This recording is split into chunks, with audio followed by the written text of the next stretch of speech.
You're neglecting your lateral stabilizers. You're neglecting the stability in your ankles.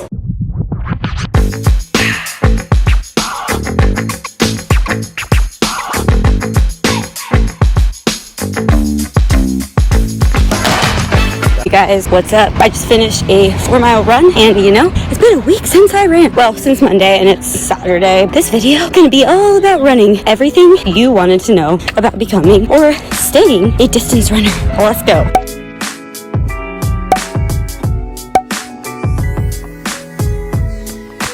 Switching it up real quick, I just got a package and I already opened up the box, but we're gonna pull out what's inside and I'm gonna talk to you about it.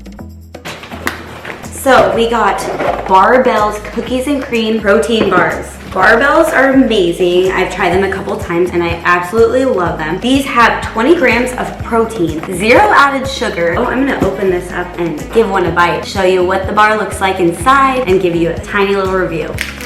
Such a cute package here. I love the name because it's so attractive for all of us gym rats. Obviously, I'm not a huge gym rat, but I do enjoy my strength training at the gym, and I will show you the gym that I just signed up for later. So a couple little facts before we open up this bar and give it a try. These bars are 100% BAREBELLicious. They're available in 7 different flavors, and there's actually 2 flavors that are plant-based. So for all you vegans out there, there's a bar for you. So there's no added sugar, 20 grams of protein, no palm oil, and they're just scrumptious. Let's give one a try. And don't forget, there are 2 plant-based versions, and those have 15 grams of protein. All right, we're gonna go ahead and open this bar up. Ooh, it's chocolatey and looks like it's a little crispy on the outside. Let's take a bite. Is this really a protein bar? Because it tastes like a candy bar to me. Chewy inside. This one, like I said, cookies and cream. Look at the inside. You can tell it's chewy and delicious. Highly recommend these bars. Go to barebells.com, BAREBELLS.com, and get your package of BAREBELL protein bars. I will talk about it later, but I've had so many times I've had injuries and basically full depression for 2 years, which I had to learn to cope. Injuries are something you will deal with as a runner, and I am going to help you prevent those injuries. Today, I'm going to take you through some of the best distance runner injury prevention and strengthening exercises. These are specifically the ones that I use, but they work for pretty much anyone. Trails are the best. Running is a repetitive sport. Running is a repetitive sport. Running is a repetitive sport. Which means it's easy to get overuse injuries. Duh. Like I said, running is a repetitive sport. With running, you're always moving forward. You're not going side to side like in soccer. There are certain muscles you're gonna neglect naturally. Back to the injury thing. For years, I didn't do enough strength training. If you're just running, you're only using certain muscles. You're neglecting your lateral stabilizers. You're neglecting the stability in your ankles. So if you're just running, you're only gonna develop specific muscles. As a result, over time, the muscles that are working are going to get overused because they are not made to go and go. They need other muscles helping them out to create a balance. We're going to talk about muscle imbalances that cause injury, mainly some of the ones that I've had that took me out of running for a long time. Like I said, Running is a repetitive sport. we must balance ourselves out by doing other exercises to reset those muscles that are not used to turning on. If we do, we will be in balance and therefore hopefully be injury free. Okay, so we are going to start out with talking about stretching, because if you don't have the mobility, you can't create the stability. For example, if my pec is very tight, I cannot activate the muscles back here. So what I would do is stretch out my pec so that I could pull my shoulders back and activate my upper back. That is just a small example of how mobility affects stability. If I don't have the mobility to get my shoulders into the right position, I can't activate my mid-traps, my rhomboids, everything else that comes along with good posture. We are going to talk about stretching in regards to running and how stretching allows us to properly activate the muscles necessary in creating a balance with our lower body while running. Now, I know I talked about the upper body for that mobility and stability issue, but that applies all over the body. We're going to get into a couple stretches and then we will move on to some strengthening. Before I stretch, I like to mobilize my muscles. I have this stick. It is called this stick. You can also get other ones called tiger tails. I use it to roll out different parts of my body that are tight. It does not work for all body parts, but right here, I am rolling out my quads. Next, I will go for the calves. It doesn't work as well as having someone massage your legs. It definitely breaks up knots or little adhesions before you stretch. The knots are gone, your muscles and your fascia will stretch further. Next, I grab my TheraBand, I lie down, and I start with the hamstrings. The hamstrings are a huge powerhouse as far as running goes. If you have an imbalance, they are more likely to tighten up. They can also tighten up secondary to core weakness. Core weakness can cause back tightness, and back tightness can extend down into the hamstrings. There are a lot of causes for tight hamstrings, so we are working on getting all the areas of the lower body mobilized. So after we hit up the hamstrings, we're actually just going to drop the leg out to the side to get the inner thigh, the adductor, which is a very important hip stabilizer. We want to keep that nice and loose. We're going to do that and hold all of these stretches for a total of about 2 sets of 30 seconds to a minute. If you hold less than 30 seconds, you're not going to get the full benefit of a stretch. I often hit the stretches for about a minute because I know that I'm going to get a good benefit from it. If I don't have time, 30 seconds will do the trick. Don't forget, always stretch both sides. Back to the balance thing. We want to keep everything in balance. Next, we're going to do what we call a pigeon stretch. This stretch has been difficult for me as far as my left side goes because, like I said, I'm in balance. My left side is a lot tighter. Right now, I am focusing in on all of my hip internal rotators, which tighten up. So as a result, I'm doing this stretch, which puts me into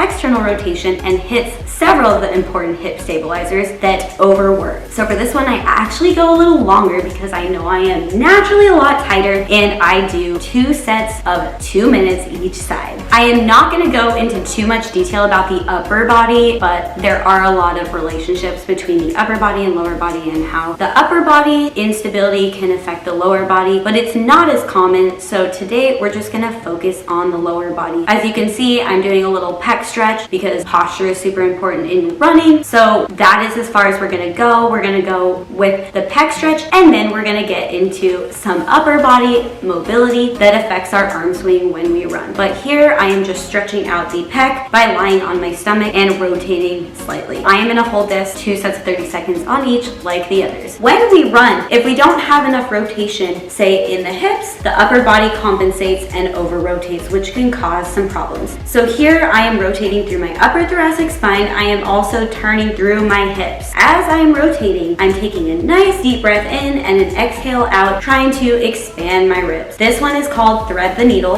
and I do 2 sets of 10 on each side. I notice that this really helps with my upper body and hip rotation, and as a result, that helps prevent compensation injuries that can happen due to a lack of rotation. I know all of you have Probably seen people that run like this. You know, it looks weird because it is wrong. Try out this exercise, see if it helps with your running. I guarantee you it will help you feel a little more relaxed while you're out on the road, the trails, or wherever you decide to run. All right, we are gonna get into that glute strengthening, and we're gonna talk about the glute med and min, and then we're gonna go into the glute max. So the glute med and min are very important for hip stabilization. When you're running, you are running forward. We want our hips to be stable as we move forward. We don't want them rocking up and down. The rocking causes more stress to the wrong muscles, causes compensation, and leads to things like IT band syndrome, piriformis syndrome. It can even cause overuse of hip flexors if the hips are not working right, if those glute med and min are not on and firing as you're running forward, despite the fact that most think that they don't work as much as other muscles that are the primary muscles for running. They are, and they fatigue quick if they are weak. Once they fatigue, guess what? Compensation happens, injury happens, And then you're out of running. we talked about the glute med and med. We will strengthen them. I usually use the fire hydrant to strengthen. For the fire hydrant, you're on all fours. I use a band, a black band, because I have built up to that level. Sometimes I use a thicker band, but for this video, I'm using the black. If you are just starting, start with 0 band. and just follow what I'm doing. You will be on all fours with whichever leg you're using at 90 degrees. You're lifting it up to the side as you see, and you're feeling the side of your glute fire.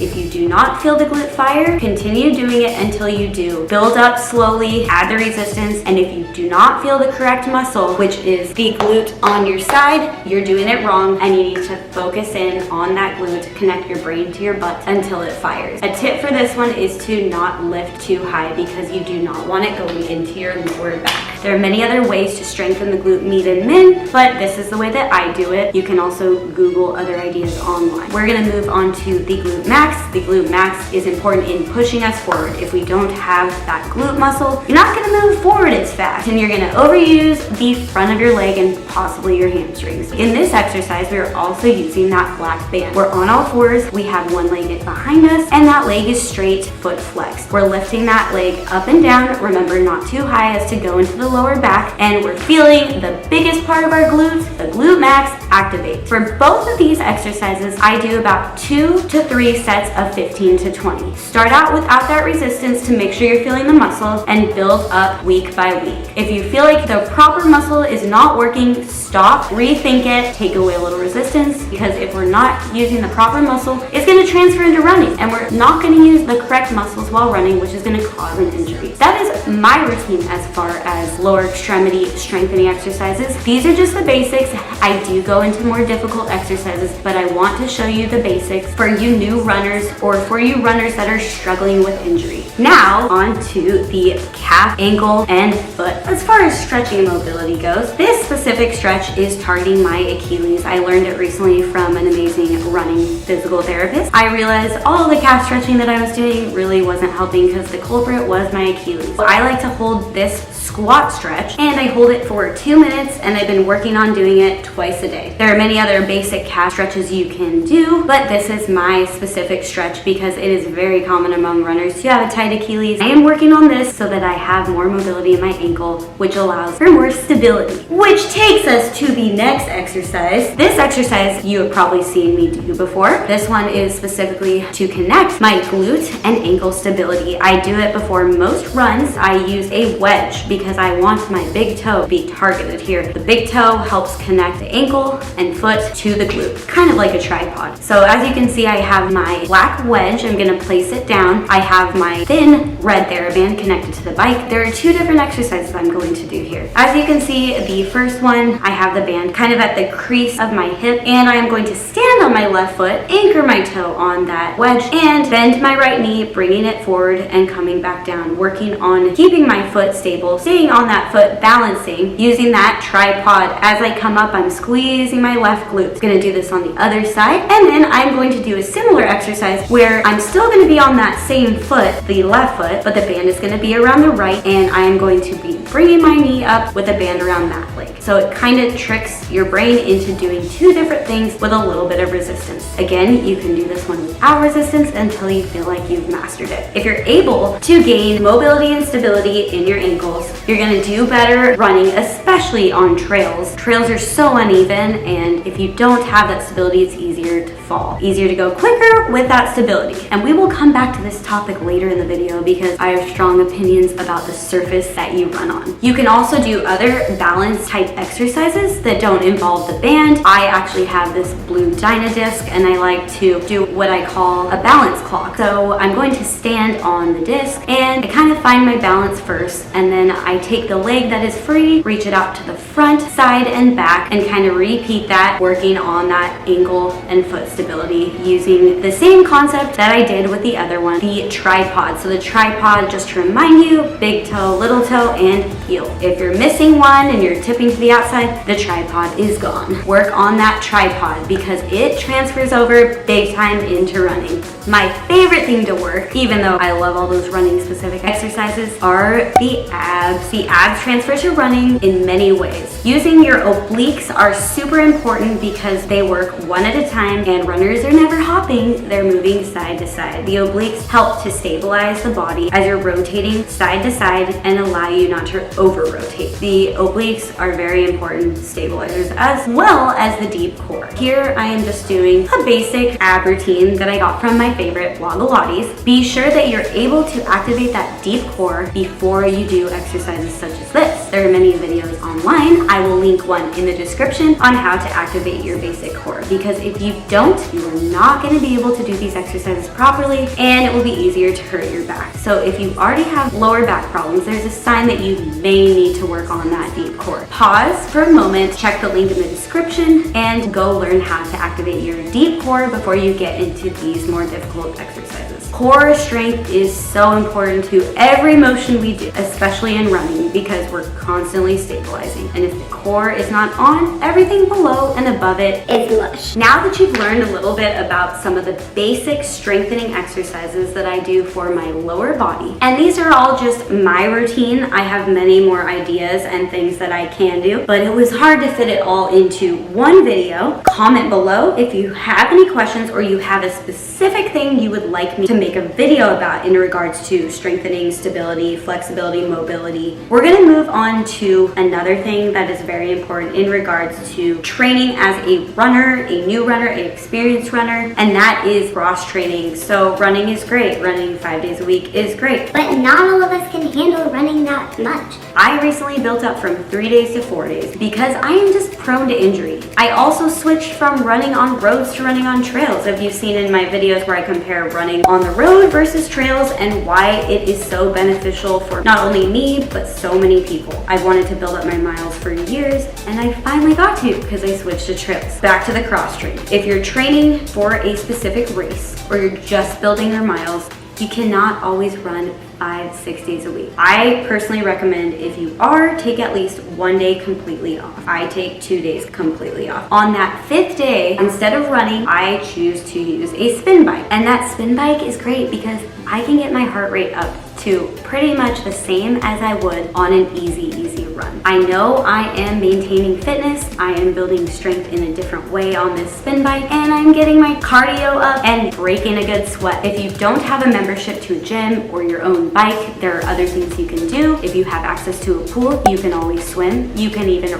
run in a pool. You can also go on an easy hike, anything active. I prefer the spin bike. I used to elliptical, but I realized it kind of messed with my hips because of my size. I don't fit on those machines very well. But yes, you can even add in weight training. If you do have a membership to a gym, I actually just went back to the gym, and this gym is freaking amazing. It's called EOS Fitness. It's brand new. It's super affordable. They have recovery chairs, so when you finish working out, you can go get a massage, as AJ is doing here, and he's already asleep. So because I've been working my abs, my deep core is strong, I like to add some weights to my ab routine. So this is just kind of a fun thing I like to do because you never know, adding a little extra weight might give you a little more power on that run. Like you see, I'm doing just some oblique lifts with the kettlebell, and then I move on to some incline sit-ups where I'm holding a 10-pound weight. This is the first time I've been back to doing this in a while, so I didn't overdo it and just did 2 sets of 15. We're gonna move back to trail versus road running. Like I taught you in my video. Trail running is just so much easier on the body. It increases your ankle stability. It also activates other muscles such as your glutes, especially those lateral stabilizers, because you're not just moving forward. You have to go over little obstacles such as rocks, bumps in the dirt. Technically you are moving forward, but sometimes you have to step over things and go side to side because trails are just not smooth like the road. If you feel like you don't have any trails around you, you can also find a grass field. It kind of does the same thing. Lately I've been using the grass field to come back to running after a break or being sick because I know I'm not going to overstress my body. I feel like it also increases my ankle stability, challenges my body in different ways than the road, provides less shock, and decreases the tendencies that you have to get injured, especially with those areas that you compensate in. It does get a little boring if you're running in circles, but that makes the mind stronger, right? if you can learn to numb your mind, you can do anything. So when you're on the trails, you can slow down because it's all about effort level.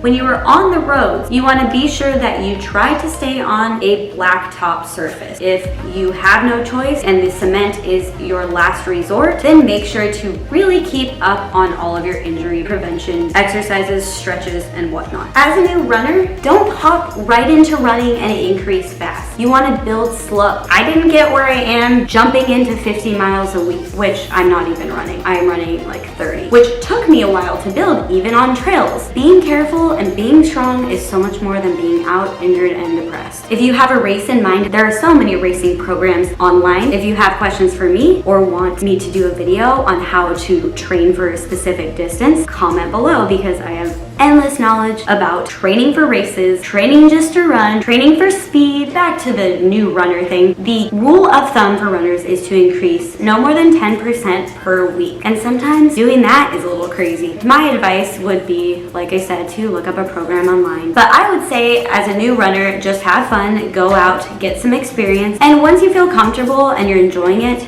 look for a race. I really hope you learned more about running and more about how to prevent injuries, how to stay in the game with running by using strengthening and mobility exercises. And I know I didn't give too many exercises and stretches because I just didn't want to overwhelm you, and I wanted to show you what works for me. We will be back to topics like this sooner or later. If you have any questions about specific things with running, Please comment below. one more thing I'm going to bring up is hydration and nutrition. If you don't hydrate, if you don't eat well, you are never going to succeed, because the body cannot function properly without the proper nutrition and hydration. Don't overthink it when you start running. Don't overthink it before a race. Just find a good happy medium that works for your body, that doesn't make you sick before or after a run, and stick with it. If you overthink it, like I did when I was a young runner, you run into problems. And I won't talk about the details with those because they're a little nitty gritty. But again, like I said, questions, comment below, because I am here to help. Don't forget to check out those barbell protein bars. They are super delicious and could be a great pre-post run snack. And if you enjoyed this video about my favorite thing, running, hit the subscribe button if you haven't already. Give me a big thumbs up. Follow my Instagram and run till you have fun, because it's not fun when you start, but you keep going because it's a dream in your heart. I'm weird. So go ahead and run and stay hyped While you do it.